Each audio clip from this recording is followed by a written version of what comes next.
బైరెడ్పల్లి మండలం పాతూరు నిత్యం బైరెడ్పల్లి మండలం. మేము మా అన్నని కొట్టినారు అనేసి గవర్నమెంట్ హాస్పిటల్ ఇక్కడ ఉన్నారని ఫోన్ వచ్చినది.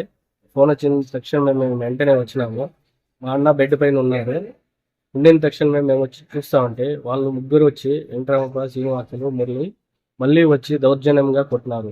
అక్కడ అందరూ చూస్తున్నారు. డాక్టర్లు అందరూ అక్కడే తిట్టినారు, ఏమిది రౌడీజమా ఏమి అనేసి. కానీ అప్పటికి కొట్టింది వదలుతూనే ఉండలేదు. మాది జమీన్ గలాట్ ఉండింది. మా అన్న ఒక్కడే అక్కడ కడగాలేద్దండి, మళ్ళీ మాట్లాడినాము కదా, మళ్ళీ అంతా కొలిసినాక వేసుకున్నాము అని చెప్పినాడు. కానీ వాళ్ళు వినకుండా ఇదన్నారు.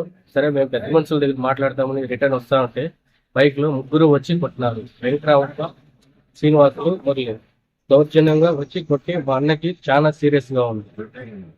ఇక్కడ అయితా ఉండలేదని పెద్ద హాస్పిటల్కి తోడుకొని పొమ్మంటున్నారు. మాకు రక్షణ కల్పించాలి.